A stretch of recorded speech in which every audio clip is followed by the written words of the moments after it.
Welcome to the Best 5-Minute Wine Podcast. I'm your host, Forrest Kelly.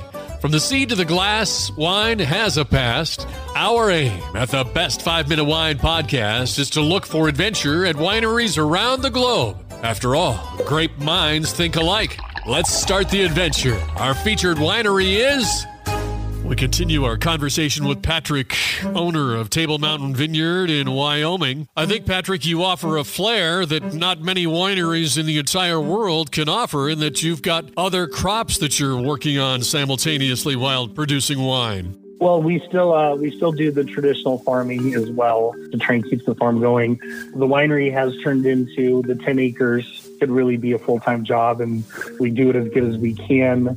But we do need when they tell you to diversify in any industry, they don't tell you need 10 or 20 more people to handle those extra hats that you wear. So on top of that, the event hosting we have at the winery, we're grateful. We've kind of become a community hub. We host wedding showers and baby showers and weddings and the paint classes on the weekend. So we really do have 4 or 5 different very active parts of the winery all in play, but they do come out to make it be a successful venture that does sustain itself and allows us to stay on the farm and keep enjoying what we enjoy.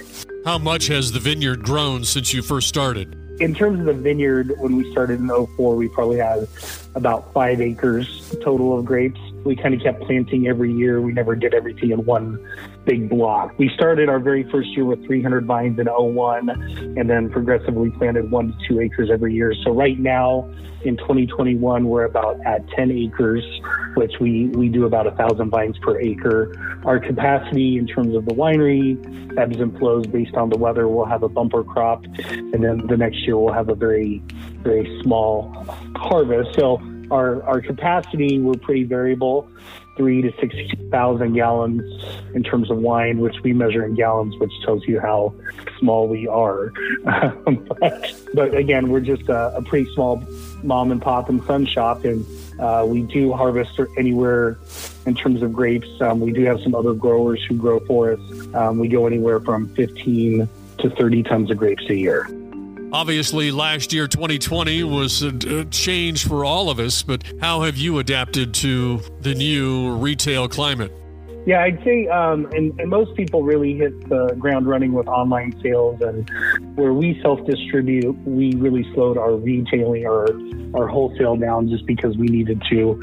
Our retail sales just here at the tasting room probably made up 60% this year versus about 40% wholesale. In other years, we've been flip-flop that way, 60-40 the other way. So we do have an internet presence. We don't ship as much as we probably, or market that avenue as much as we do. We kind of just stick more to our rural base and through the tasting room and then through the retail stores that we do have.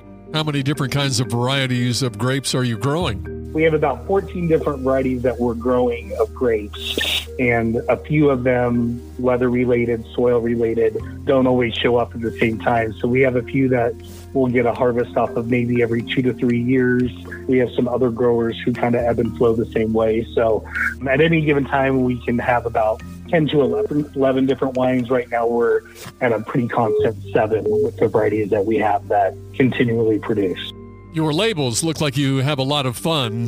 Did you do the labels on all your wine? We do. It's kind of a collective family and friends effort, but we will, as we're bottling or in the vineyard, we try and come up with some names and different labels. And a lot of the labels are inspired or just artwork of pictures we take around the farm. And then, again, some retro kind of Western themes just to kind of tie in our Wyoming ties too. Will somebody answer that phone? It's time, boys and girls, for our listener voicemail. Hi, this is Christy, and I'm from Canada. I was wondering what type of wine or wines would be best served as like a sangria. Lips taste like sangria. For my future parties, when COVID's over. Okay, Christy, sangria is Spanish. It's a Spanish drink of red wine mixed with lemonade, fruit, and spices. So if you want to keep it authentic, you want to use a Spanish wine. And that would be garnacha. Or with a Spanish accent, garnacha. So for your party, to keep it authentic, stick with garnacha. But if you're just by yourself, you can go crazy and add some Pinot Noir, and then, of course, add your carbonated water and brandy. Great question. Thank you. Thank you for listening. I'm Forrest Kelly. This episode of the Best 5 Minute Wine Podcast was produced by iHizzle. If you like the show, please tell your friends and pets and subscribe. Until next time, pour the wine and ponder your next adventure.